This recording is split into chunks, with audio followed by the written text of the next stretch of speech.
You want to hit Earl? Do this thing. Hold on a second. It's still whoops. making it live. There we go. There we go. We're live There you now. Okay. Hitting the button. Welcome to Earl and the Idiot, the show that gives you the answers you need to take your business to the next level. With Earl Flormata, one of Vancouver's most sought-after business and marketing consultants, author of Business Engine Optimization, consultant to over 60 successful businesses, an all-around evil marketing genius with a combined total of more than $70 million worth of sales to his credit.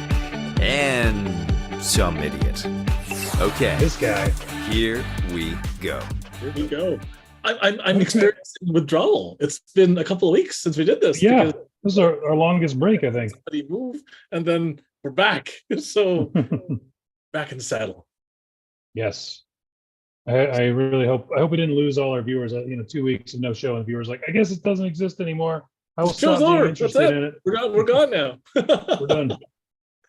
So there you go. One move, one boat, and one sword later. Yes. Here we are. We'll talk. We'll bust out the sword for the hack of the week, but we'll talk about that. How you doing, Earl? I am doing fantastic. Of all things that have taken off like a hot rocket, I was just joking around on the weekend, dicking with the AI and making things to go anime. And Oh yeah. God, that went absolutely ballistic crazy. I booked 50 calls, What? turning people into cartoons, and I didn't realize how good it would be. I was just joking around saying you should totally use this to make your cold calls less cold and warm them up a little bit. And my God, it's taken off like a rocket. Wow.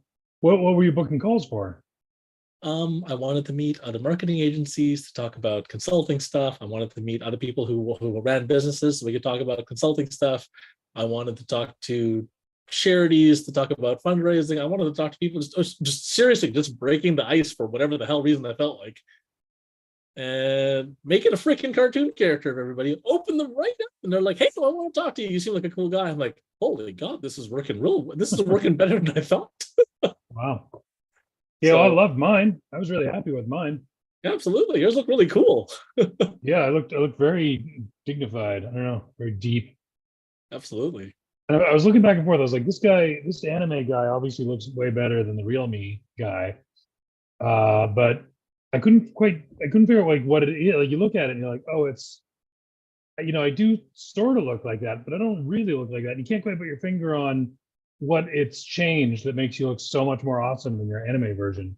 I don't know. Animated versions just make it. What the problem though with me is the damn AI sees the whiskers, the tiny little bits of hair, and always puts way more facial hair than I could ever hope to grow in my entire life before I'm dead. Yeah. There's no way in hell I could ever grow that. I haven't shaved since our last show.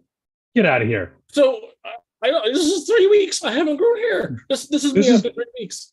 This is just from this morning.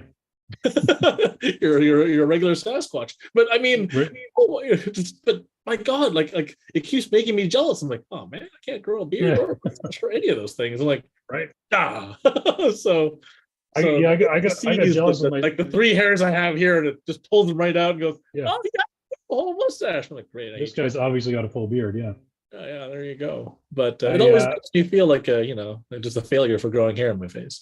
So Yeah, well, I don't know. I'm jealous of myself now. I'm like, oh, that guy's handsome. Dang. hey man, the anime version of us is always just somehow cooler. I don't know why.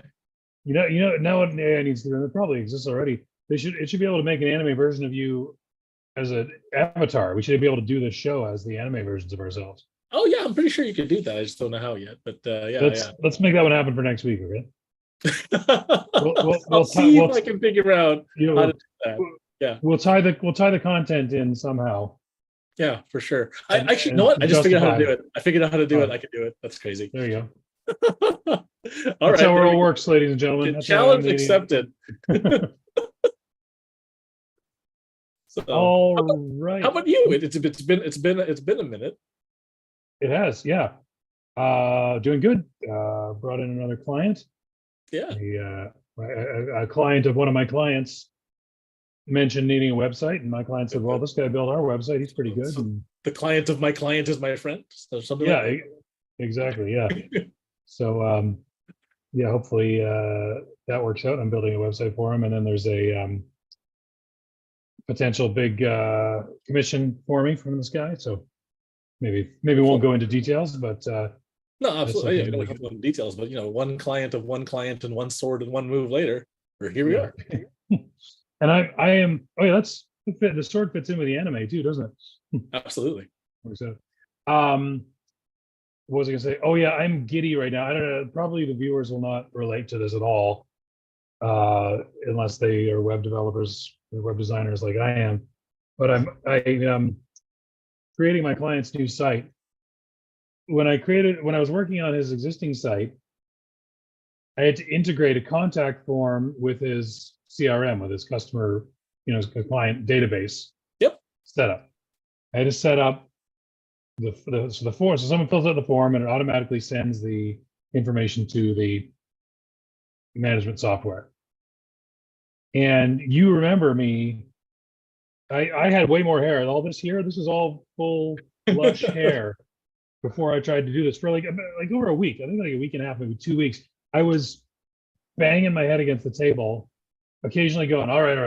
I'm going to figure this out now. And 10 minutes later, throwing my computer out the window. But I got it done eventually. And then it broke, and then I had to figure it all out again. But now I'm building the new site using a different website builder. And I had to do this integration again for the new website. And I'm going, oh God, here we go. I set aside like 4 days to do it before I launched the website. And lo and behold, this new website builder, I got to give them a shout out for whatever good that does for them. Both our listeners will be excited. It's called Integrately. Integrately. I cannot shout these guys out hard enough. Emphasize on the part. Yeah, yeah, absolutely magnificent. I was able to build the integration in about half an hour. As opposed to 4 days, which is amazing. As opposed to 4 days and hair pulling out. Right. And then when I started, I was like, oh, okay, it works like this. And I was like, wait, how do I do this? There was a live chat person right there.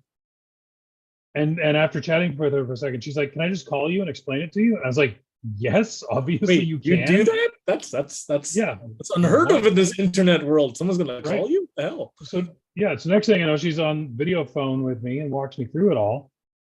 And no charge. I don't even know who are they? When you start using it's like it's a free service. You're going to hit a wall eventually. You're like, oh, actually, I want to do this function. And I'm like, yeah, you got to pay for that one. I'm like, okay, I was ready to pay. Right. Nope. I got done what I wanted to do. No charge. I spent, I don't know, a half hour on the phone with this woman. Took her time up. Didn't charge me a thing. Integrately. I'm going to check it out now. And like I say, probably the story is super dull to everybody who's listening. Yeah, but I was giddy. I was absolutely vibrating with glee over the 4 days and I've only got so much hair left, so I can't pull any more out. So you have to pick your battles, save some hair. Yeah, exactly. Right. And yeah, and I've also started writing my book. I won't reveal the details right now, but Cool. You always tell me to write a book, and I've had this book in my mind for a while. And I realized I was going to be parked waiting for somebody for a little bit, and I was like, I'll bring my laptop, I will start the book, and I did. And proud of you. There you go. Thank you. Good Thank stuff. you. Okay, so let's get right into it. You might be wondering why this background is here. Those of you of our vintage and older will recognize this. Younger viewers are probably confused. Right. This is the backdrop of one Max Headroom. How many people do you think still know who Max Headroom is? Oh, you'd be surprised as to how many times his name has come up in conversation in the last month. I would be surprised because I would have assumed it was zero. At least 4. I'm like, Max Headroom. Why is everyone talking about Max Headroom now? Because the whole AI bit and this changing that and da. I think someone's anime character looked like Max Headroom, and that's one of the conversations. Oh, that works. So I guess Eminem referenced him in a video, like he did a video in the style of Max Headroom at one point. yes, he did. Yes, he did. So yeah. And you know what? To be completely honest with you, I don't even totally understand who Max Headroom is. But he was a character. It was a movie, TV show. I don't remember if it's the movie. I remember seeing him on TV. But yeah. Yeah. He just became this entity that sort of appeared in the 90s. I associate him with the Pepsi's Generation Next advertising campaign. Yes. Remember that? I do. Dating ourselves so bad here, but that's, I guess, I don't know if he actually had a promotional tie-in or just the cultural zeitgeist was such that I just associate those two things. Oh, same timing. So there you go. Yeah, but he was some sort of like low budget CGI guy with like this weird metal hair. I think at the time that was the high budget CGI. And Right. Yeah, I guess. Yeah, it was the cutting edge. Now it's the most primitive CGI you can possibly imagine. It was cutting edge back then. And he hosted a show. He's like a TV show host. I think. Yeah, now kids can do better just on their phone, right? So there you go. Yeah, I'm doing better with this. This is higher quality. And then next week I'll be AI, and I'll have this background. It'll be anime. Anyway, the point is, he hosted this video show. He was a TV video guy. Yeah. And today we're talking about video content. It's a very long explanation for why I've got this stupid background. that was the longest dive right in I think we've ever had to date. Yeah, exactly. Let's slowly ease our way into it. And this was very selfish of me because video content is something I'm not super versed in as far as my internet marketing knowledge. And I need to brush up on it. I need to get smart about it for a client I'm working with. So I've selfishly hijacked the topic choice to basically just extract all the juicy goss I can from you about how to make video content for business marketing. For sure. Yeah. So let's dive right in. Well, let's dive right into it. The prompts. The prompts. So the AI. I guess I could have just asked the AI this myself and not waited. But as acting as a marketing expert, we should tell AI acting as an Earl. Yeah, there you go. Acting as a marketing expert, what are 4 ways to use videos and video content to grow your business? Number one, create engaging product demonstrations and tutorials. All right. Showcase your products or services through video demonstrations and tutorials. This helps potential customers understand how your offerings work and how they can benefit from them. Provide step-by-step guides on how to use your product and services. Yes, highlighting their features and advantages does not only educate your audience, but also builds trust and confidence in your brand. Earl. All right. So agreed and heavily agreed. Vehemently agreed on the second one. So there's a customer right now I'm wrestling with. I'm not going to name names. I'm not going to throw one under the bus. But there's a customer I'm wrestling with who wants to keep all of their stuff hidden behind a paywall or a pay gate. And I'm like, oh, don't do that. Create all your training, slap it on YouTube. And when somebody goes to try to do what you just did, they're going to need your software and, the paid version of your software to do this. So if you show it and you show how easy it is, right? So that's one thing. That's the second bit. That's the thing I'm vehemently agreeing with because, oh my gosh, just put it out because people are looking for this stuff. The other one, my buddy Ryan actually took the top 10 videos on TikTok. He took the top 10 videos on TikTok, actually broke them down and explained what makes them so amazing. And one of the things was create engaging product demonstration and tutorials. And one of the products actually got 2 of the top 10 spots on TikTok. And it was them showing how a certain tooth polish just makes your teeth super white based off of it's actually purple. And because purple it's yellow, it turns it white. So it's like, oh yeah, look at this. And so they had these demonstrations of before and after how easy it was. They just did one tooth so you could see the rest of your teeth, the off-white, off-yellow color, and that one tooth super white. And it was almost instantaneous, right? Another product model I got behind was this company called Melaleuca. And they were promoting these cleaning products that were quote unquote safe, right? I used to clean my bathtub with Mr. Clean Magic Eraser I stuck my kids in and they got all rashy and weird. I'm like, the hell happened? I swear to God, I cleaned this thing. The And magic eraser is nasty. I mean, it does the job, but yeah, but I didn't know it was full of chemicals. I just thought it was a magic sponge because I'm an idiot sometimes. So you thought it was literally magic. yeah, I just like, hey man, I cleaned with this Mr. Clean sponge. The bathtub's clean. Hey, whatever, this works. So, anyways, they had this demo with a bunch of crap that's powered by lemons. I'm like, there's no friggin' way lemons are gonna beat the bald guy with the shiny head, right? And so what the demo was they took a rusty like screwed up looking penny and they just dunked it in this crap and they pull it back out, wipe it down, shiny as hell. I'm like, wow. So that's an engaging product demonstration and tutorial. And when you show those types of things, especially with the before and after kind of shot, my gosh, right? I mean, the whole as seen on TV genre is based on this model of creating engaging product demonstrations and tutorials. So 100%, 5 gold stars, agree all the way. There you go. So let me ask you this. What was the consideration that guy had who didn't want to share his videos? They didn't want to share their videos because they didn't want people seeing the rest of their social media posts that were meant for internal members. Why? Beats the hell out of me. So I still don't understand how come they don't put the vast majority of their stuff out there to convince people to utilize their software, the paid version of their software.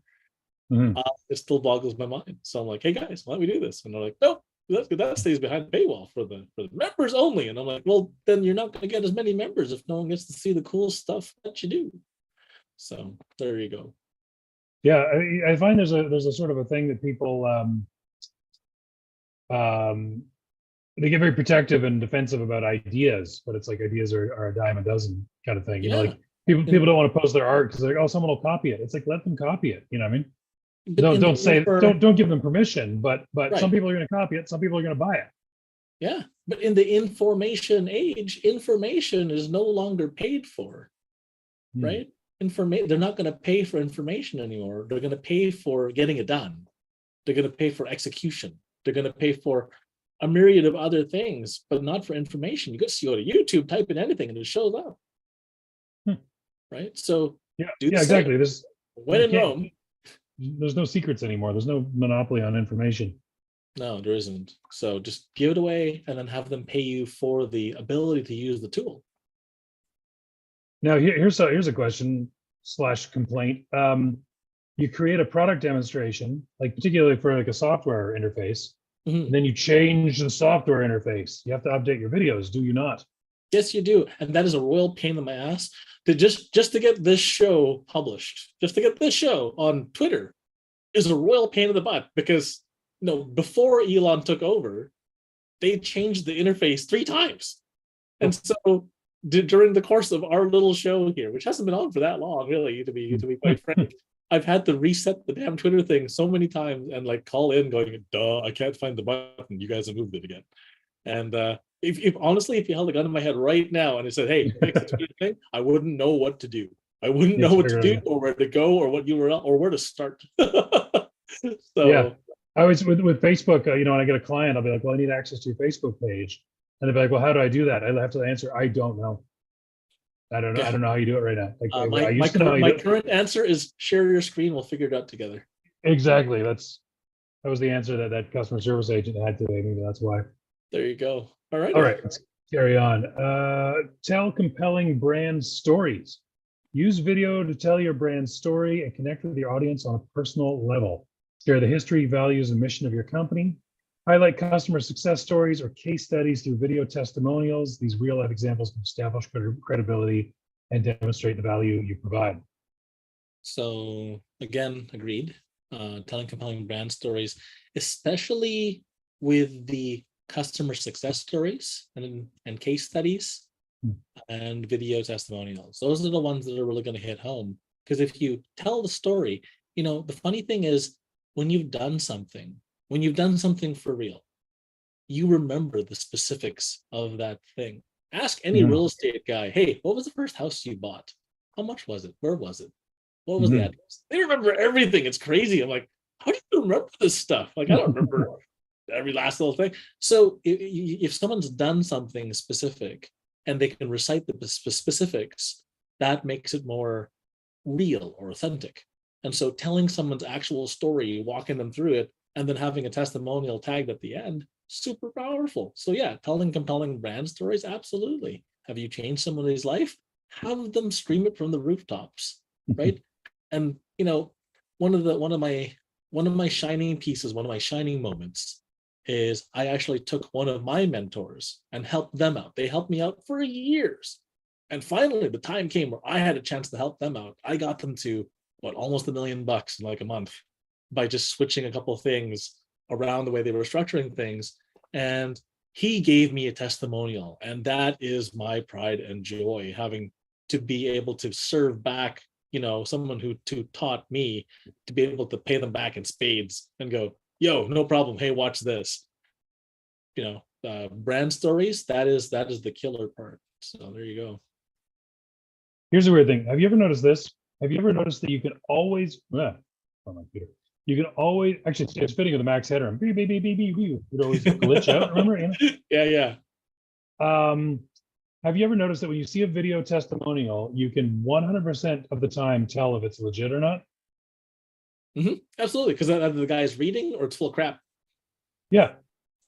I remember seeing this one where it was done super high production values by a large company. And I believe what was going on was that they had written testimonials that they wanted to put into video. So they hired actors to read the written testimonials as if it was really them speaking, and just to give it a visual. You can tell. And it's like, I don't know why. And it sort of made me realize that's why big actors are big actors. That's why Hollywood stars are Hollywood stars, because they can make it sound real. And most people can't. Well, when you're trying to do something verbatim, line by line, specific, I want this specific word, it's tough. I remember my first time in front of a green screen, that was like a most horrifying thing of my life, because I'm a public speaker. So I'm just, no problem. This should be really easy. They're like, no, this is compliance. You have to say these exact words in this exact order in this cadence. I'm like, oh, crap. And so, like the weatherman, I got a green screen like I do now, and I'm sitting there going, wait, I have to read these words exact. Oh man, I sound like a robot the entire time. I'm like, Earl, I thought, like, I showed them reel after reel after reel of me talking on stage. This looks fantastic. You'll have no problem doing this. Oh man, it was night and day. I looked like just like a 3-year-old going, I read the third words on the page, and it was just bad. It was just the worst thing I've ever produced. And it is a skill. So yeah, reading from a teleprompter is really freaking hard. So, and making it sound like it's just you talking. Mm-hmm. So. All right. Next one, live streaming and webinars. Host live streaming events and webinars to engage with your audience in real time. This can include Q&A sessions, product launches, or educational webinars related to your industry. Live video content creates a sense of urgency and allows for direct interaction with viewers, fostering a stronger connection and driving engagement. Hey, we're live right now. Yeah, doing it live. Doing it live, except we're not engaging with our customers. So clearly we agree. It's just that I don't have a system set up to actually handle like real-time comments. So I don't know how to do that yet, because we just slap this together kind of with like, duct tape and a whole bunch of problems. So we can maybe open it so like Facebook comment thread or something. People can just comment on Facebook and I can read them off. Totally. Well, one of these days we'll open this up so that we grab the live stream content and then we'll actually connect it to a chat thinger. And then one of those chat thingers will just drive them all in here, and then we can just talk to everybody. It doesn't matter if you're on Twitter or Facebook or LinkedIn or whatever. Pick your poison, pick your platform, and we'll be able to talk back to you. But what happens is after the show, I look back at the show post, and anybody who's asked questions, I always answer them right afterwards. Yeah. So there you go, folks. Post your comments. Earl or myself. Earl will be there to respond thoughtfully, and I'll be there to say stupid jokes about it. Make fun of it. Yeah, there you go. Excellent. Yeah. Tag team. Yeah.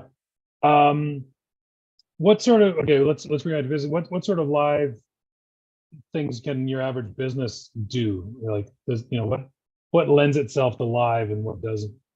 The same two things we talked about earlier: telling compelling brand stories, just having someone to like pour their heart out and just talk about how this person changed their life or whatever they did that made them, that made them want to give this testimonial, and you can push that live. product demonstrations live are always kind of interesting. Like, on a giant stage, maybe not, but on a live stream or webinar, sure, you can get a little kitschy. Because like the guys at the P&E with the knives. Yeah, it slices and dices and cuts French fries in 3 different ways. So there's lots of ways that you can do that. Those product demos, really cool as it's live, because when you're live, when someone goes, okay, big shot, do that with a watermelon, and then you do it with a watermelon, they're like, whoa, and then you make a sale, plus it's custom content there, right? It's like, oh yeah, let's see you do that with a carrot, and then you do it with a carrot, right? So I love the first we cut the tomato, then we cut the can, then we cut the tomato, and the knife is still sharp. That's a cool demo. So John, if you're ever watching this, yeah, your dad is awesome. So he's the knife guy. So there you go. From As Seen on TV. So there you go. I'm sorry, but I'm fixated on the idea of just the phrase out of context. Okay, hot shot, do it with a watermelon.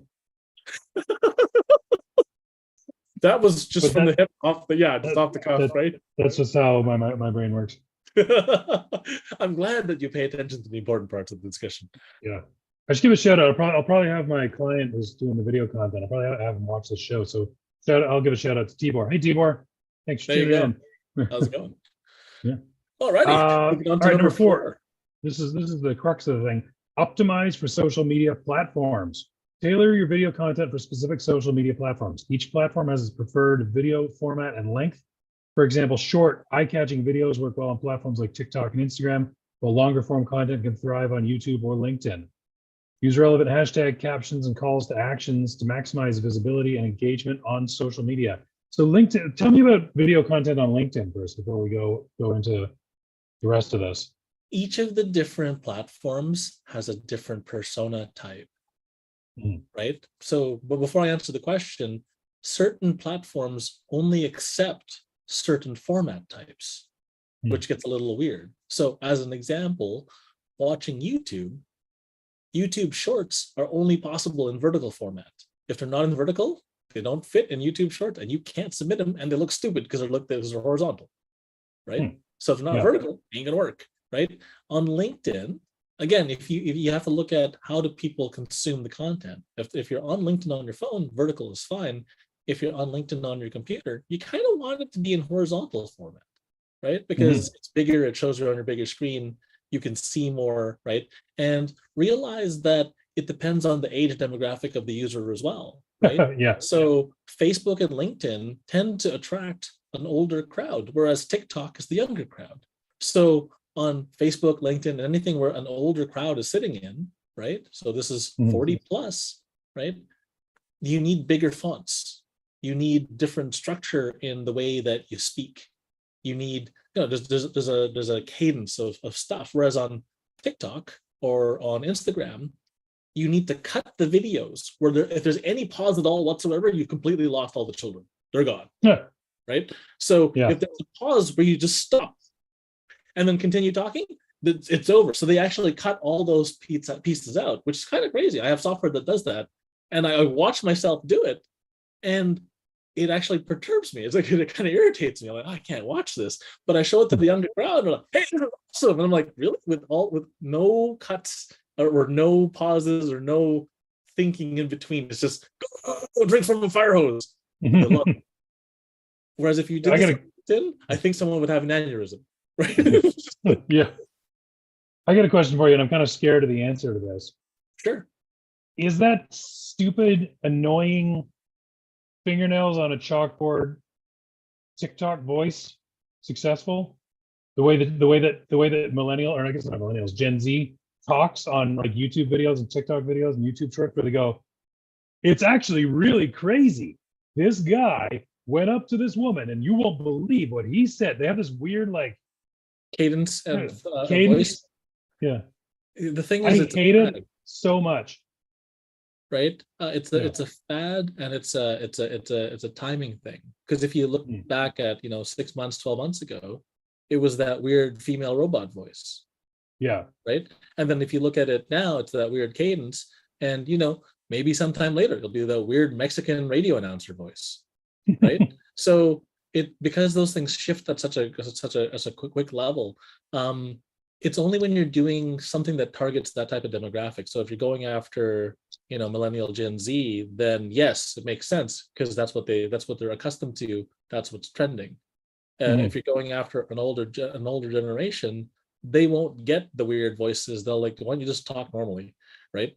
Yeah. So it depends on, again, it's the pitch and the hit and the miss, right? If I throw the ball at you, you can catch it. If I throw the ball behind me, there's no way you're going to catch the damn thing.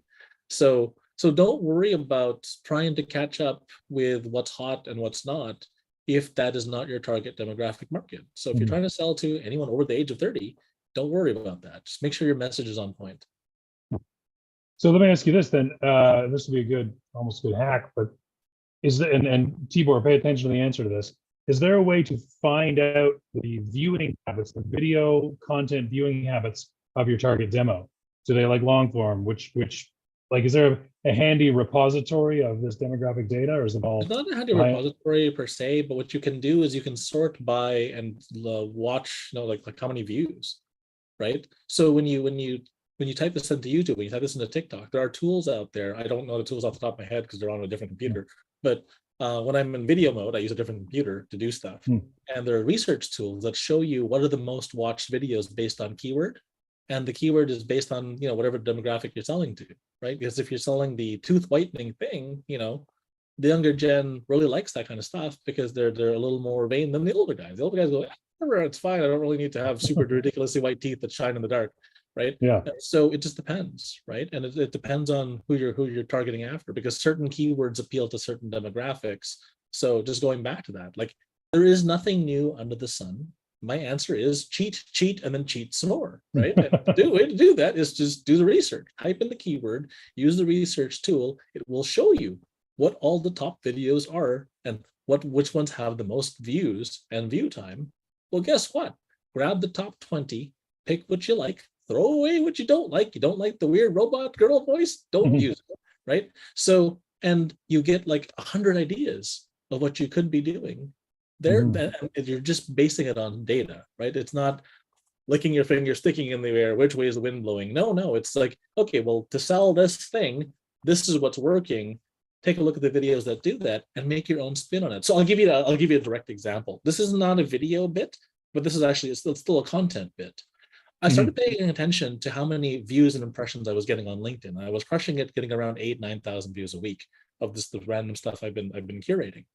And one of the things that I've noticed is that, number one, you get more organic views if it's original content. I'll say that again, you get more organic views if it's original content. So if you're just reposting someone else's crap, you get so much. But if you post your own, LinkedIn shows it more, right? So the echo chamber of you sharing someone else's stuff doesn't get as much power as you sharing something yourself. And for whatever reason, there's this thing of a guy with a whiteboard holding board with quotes or messages or whatever, and those have been going bonkers. So, what have I ascertained from this knowledge? I need to go to Staples, buy a big ass whiteboard to put the damn quotes that I'm sharing from other people, and have a picture of myself holding the whiteboard with the quote. Yeah, the whiteboard disappears. This is my whiteboard where I keep all my to-do lists on. There you go. But yeah, so I'm gonna find a big ass the whiteboard he had was like as big as his torso, so like you could put a lot of stuff on it.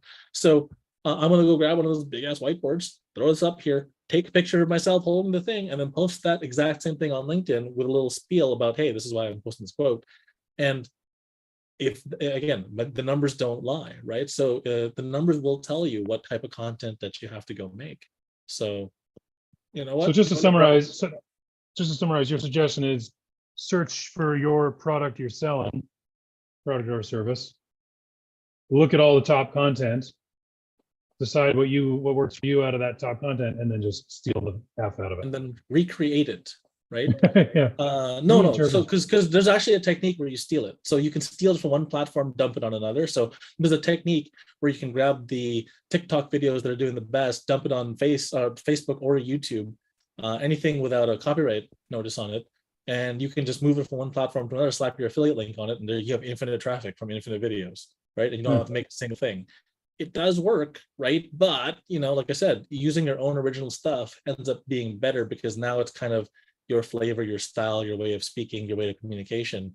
And, good marketing attracts the right type of people and pushes away the wrong kind of people, right? So So when you're talking about stealing the content to put on another platform, that's actually just taking their videos and reposting it, not actually doing your own legitimately version. stealing. Yeah. Yeah, So, okay. but redoing it in your own style. Tell me, I'm sure you've heard advice from other people, and you've heard the same thing over and over and over and over and over again. And then one person somewhere says it at the right time, at the right place, at the right voice, at the right cadence, at the right temperature. And you go, wow, that's the best thing I've ever heard, even though you've heard it 17 times before. But you weren't ready to hear it the first 16. On the 17th one, that was the magic one. And for whatever reason, that guy's magic formula, his recipe tasted better than everybody else's. And you listen to the one person and they're like, wow, this person's great, even though it's been said 100 times. So again, creating it yourself, doing it yourself, putting it out yourself. I could keep sharing the other guy's whiteboard posts, or I can take it and put my own spin on it. It doesn't take that much longer and you get that much more reach. So why not just do it? Right. So again, I got this the exact same way I'm teaching you how to do it. I looked at my posts. I got all the views, sort by views. Hey, guess which one does the most? Hey, I can do that. Totally. You know, it reminded me of a quote, and I just Googled it here. It was Oscar Wilde who said that, excuse me, he said, talent borrows, but genius steals. Yeah. There you go. And it's And true. there's I a mean, secondary, yeah. it's like, what are they? Led Zeppelin. Yep. One of their riffs, I think it might be, I can't think of the name of it now. Kashmir? No, not Kashmir. Anyway, it'll come to me in a second. They just stole this riff from this guy. Yep. Unknown, not unknown, but like, you know, not a popular, Not as well known. Yeah. not as well known as them, blues artist came up with this riff, and they just stole it from him and made their own song out of it. And someone came to him later and said, hey, that's your song. He's like, well, they're doing better with it than I did. Like, he didn't have any big deal on it. I know a whole lot of love, the riff for a whole lot of love, the estate of the guy sued Led Zeppelin for a bunch of money later on. But yeah, this one guy was just like, you know what? They're doing great with it. Better than I did. Now it's called sampling. Yeah, exactly. Do you remember back in this era, back in the Max Headroom era, do you remember how much trouble Vanilla Ice got in for Yep. Oh my taking gosh. a riff? He just sampled it. Do you remember what his defense was? No. There's an extra note in his version. Oh, there you go. Right? The original is doon doon doon doo doo doo doon. Yep. Doon doon doon with that space. His is doon doon doon doo doo doo doon doon doon doon. It's got an extra note in there. And so he tried to claim it wasn't a ripoff, and now it's like, yeah, I ripped it off. It's a ripoff. What are you talking about? Yeah, but there's a bunch of people who do the not so nice way of copywriting and trademarking everything. And some guy actually took an AI, grabbed every single musical methodology that you could think of, and copyrighted and did them all, so just for the sake of being a pain in the ass litigator, right? And so they have to put a stop to that. I think your explanation of the reason is off. From what I remember, I saw that too. He holds up this external drive. Says here's 4 terabytes of 78 billion different melodies or whatever. Literally all the melodies that are possible. They, if I remember correctly, they said they did it because now nobody else can do it. Like, no, so there was someone. So that your answer is correct, but there was someone doing it before those guys did it. Yeah. But they weren't as good at AI, so they couldn't get every single melody. And then these guys did it to protect everybody else. So yes, your answer is correct. It's just it happened after. So there were people trying to get the litigation for the bad side, and then those are the good guys who did it for the good side. I'm like, oh, thank God. Yeah. So can you imagine being that degree of an asshole where you're like, you know what I'm going to do? When some artist makes up a song, I'm going to just take their money from them because I did this before. I can't get my head around. Because I pushed the paperwork. Yeah, right, exactly. Yeah. Anyway, I did a secondary prompt because you asked me 2 things. So the secondary prompt just underneath here. So there we go. Let's move on. Why didn't you tell me at the beginning? I've been timing the whole show based on we only had 4 things to go over. Well, I only gave it 2 because I knew that this was happening. So okay. Oh, yeah, geez. All right. So let's rush through this then. Acting as a marketing expert, what are 2 ways to grow your YouTube channel specifically for local businesses? See? There you go. I was gonna berate you afterwards for forgetting the second part of this, and I should have known. Earl never lets me down. Scroll down. Yeah. Create localized content. Tailor your content to appeal specifically to your local audience. Highlight local events, landmarks, and issues that resonate with your community. Feature local customers, partners, or employees in your videos. This can help humanize your business and make it more relatable to your local audience. Use local keywords in your content, video titles, descriptions, and tags to improve discoverability by people searching for local content. I love the local content that's like, I found this awesome restaurant and they have ice cream cones this tall or whatever. Yeah. That's good content. Yeah, but the problem is, even those guys don't do a good job of doing this. Sometimes Explain. I follow a bunch of people who are, foodies, right? Hence the roundness down here. I follow a bunch of people who are foodies, and the problem is sometimes they're on a trip, and sometimes they're in friggin' Seattle or New York or some other city that I'm not currently sitting in and hungry. And so I follow these people, and they show me this awesome thing that I'm like, yeah, I'll eat that. And then I go, oh crap, it's all the way across the country. Oh, no. And so if you don't add the magic words of the city, then it makes it harder for people like me who follow you to eat the crap you're telling me to eat. So yeah, so use the magic words of the locale in the damn video, in the hashtags, and in the description. Because if you don't, you just make all your people upset, right? So I'm saying this because there's this donut I wanted to try, and I'm like, damn it, it's all the way in California somewhere. And I'm like, you couldn't say that, hey, I'm taking a trip to California right before doing all this stuff, so it wouldn't break my heart twice. Yeah, start with that. Yeah. So Is it kind of a similar thing? Like I know with Google search or Google business listings, if you're a local business in, Kelowna or something, that you're having an easier time showing up because you're in a smaller pond than if you're in Vancouver or trying to compete, internationally. Yes. Is it the same thing on YouTube? Yes, Okay. but there's a way to cheat around it. Go on. So if you've ever played the board game Risk, right? If you take over a small country, you're like let's use Australia, right? It's a great place to start because there's nothing at your back. You've only got one front to fight.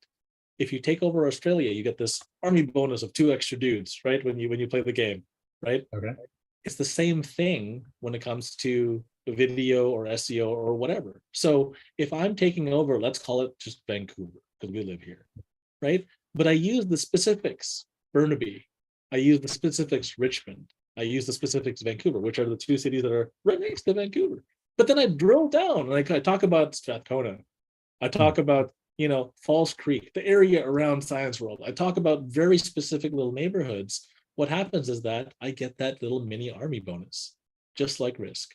So as I take over these little bits and pieces, what happens is that the algorithms go, oh, wow, they're really talking about this area, and you're peppering spaces around the area. And like the AI said, cheat if you use local events, landmarks, and issues that resonate with your community, and you use the Earl Risk method, right? And then you use the featuring local customers, blah, blah, blah, blah, blah, and all that other stuff the AI talked about. Magically, you start beating everybody else, even though you're producing content at the same rate, at the same length, at the same quality, because you're using that little bit of a risk method. It's latent semantic indexing is the proper term for it, right? So you're using the words that go around the word. So there you go. Right. So if you're targeting Vancouver, you target things that Vancouverites talk about, like real estate, real estate, real estate, and real estate. Right, and bitch about Whole Foods and stuff. There you go. Yeah, it's real estate, real estate, real estate, and then the downtown east side. Yeah. All right, moving along. Excellent. Collaborate with local influencers and businesses. Partner with local influencers or businesses that align with your niche or target audience. Collaborative videos or cross promotions can expose your channel to a broader local audience. Share your videos on local community forums, social media groups, and local business directories. That's interesting. Engage with local online communities to establish your channel as a valuable local resource. Consider hosting or participating in local events and document them through video content. This can include charity events, product launches, or community initiatives, showcasing your involvement in the local scene. Additionally, this is separate from that point.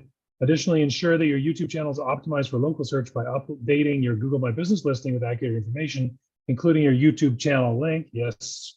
Encourage customers and local supporters to subscribe, like, and share your videos to increase your channel's visibility with their community. Because YouTube tries to give you the right type of viewer. YouTube tries to give you the right type of viewership. It tries to match you with the matchmakers. So here's a tip, right? If you're starting off your YouTube channel and your family loves you, but they have nothing to do with your industry and nothing to do with your job and nothing to do with anything that you do whatsoever, stop asking your family members to like and share your damn video, because then the algorithm starts to think, oh, this is the target audience that they want, and they have nothing to do with you. So they get a bunch of other people to watch your crappy first couple videos. Nobody likes them, nobody watches them, nobody comments on them, nobody shares them, nobody does anything, and YouTube goes, well, these guys suck, and then they stop showing the video. So right out the gate, then you don't want to be shared in the wrong demographic. How do you get shared in the right demographic when you're starting out? Exactly what this just said. Collaborate with local influencers, collaborate with local businesses, put on local events, show that you're being part of these events, blah, blah, blah, blah. So this is exactly what you're supposed to do. And it's the opposite of what other people are telling you to do. As many shares, likes, and follows as you possibly can. No, right? Do that with the right target audience so that it starts to show it to the right target audience, which means you get more natural, organic views. So because then people actually want to watch your crap all the way to the end, right? So, and if you don't do this and you try to cheat, or you hire bots to do this stuff, it's like, oh, this guy got a million guys from Sri Lanka who really love his stuff. Let's show it to more people in Sri Lanka and stop showing it to Vancouverites. What happens to the algo then? It goes to just tanks and goes to hell in a handbasket, right? So that is not the right way to do it. That's not how you cheat. Only cheat in Earl approved methods. That's correct, which is perfect timing, because I need you to grab the thing that we said we grabbed. I got it. All right, coming. I'm going to pull it out here. Here we go. There you go. Ching. Hang on. That's right. There you go. It's really stuck. Boom. Don't cut yourself. Yeah. We need you for the show. The max headroom is kind of taking up some of the sword there, but there you can see it. This is perfect. So this is, you only see it right there. This is for the hack of the week. This is a genuine World War II Japanese sword that's been passed down through the generations in my girlfriend's family and has now come to her. Slash me. Don't slash me. But don't slash yourself either. All right, hack of the week. Hack of the week. This is you're slashing the hack of the week. Slashing sword this week. Oh yeah, I was gonna pull out my little tiny knife. So there you go. That's cute. So, that's cute. Hack of the week. Yeah, Dan goes, that's cute. You brought a knife to a sword fight, you're gonna die. So here's the hack of the week. Reuse all your videos across all your properties. Reuse all of your videos across all your properties. You can post the videos to Facebook, Google My Business, TikTok, Instagram, LinkedIn, as long as the format fits the sector, right? So we talked about long form video won't work on TikTok or YouTube Shorts, right? But you can chop up your larger videos to fit. You can then also condense or shrink or stretch or whatever else so that it fits the format it's supposed to fit in if you have a good video editor and a good video team. So just because you make your video for one platform doesn't mean you can't put it on the other ones. But here is where the killer is. If you do a bunch of long forms, you can chop them to have a bunch of short forms, but it doesn't go the other way, right? So make a bunch of long form stuff. Now you have a bunch of long form stuff and short form stuff when you chop it out, right? Gabriel Iglesias, Fluffy, is one of my favorite comedians. Oh yeah. I see all of his stuff all over YouTube Shorts now, and it's chopped up, right? Like the normal one, it's him on the stage and you see him in center of the stage, but the YouTube Short is just chopped, cropped, right in his face. And you can hear him delivering the joke. It's just as funny. It's just as good. So create stuff in the format that, you can reuse in multiple places.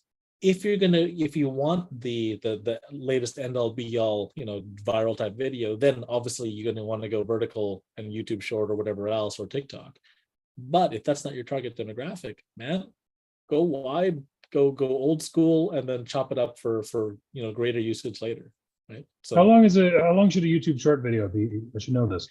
I forget the numbers, but it's got to be less than a minute or two, right? It's literally YouTube Short, so it's got to be short, right? So I don't think they allow you to upload a video over 2 minutes. Okay, I guess it'll be on there. Literally short. So it actually prevents you from doing anything beyond that. Now, again, cheat. Do a search. Look at the videos. Add them all up. Divide by the number of videos. There's your average video length. Guess where yours should be, right? and Or in the average. sort by most views.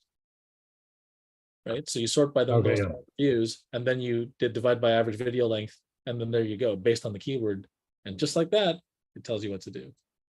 And that's it. Sounds like some great advice. I guess, are we wrapped up? Are we We're wrapped up. educated? I'll get some feedback from Tibor on whether or not this answered all of his questions for him. We're Really has more educated. now, but- We have a new sword as a prop. I have a tiny Mhm. knife. I should remedy that by bringing a sword next time. So Yeah. so You I use have a sword in one of your anime photos. I just You never have a brought sword someplace. So yeah. So next time I will bring a sword for the hack of the week, so I can join you in the hack of the week, and we will practice sword not stabbing each other or cutting each other. Anyway, Yeah.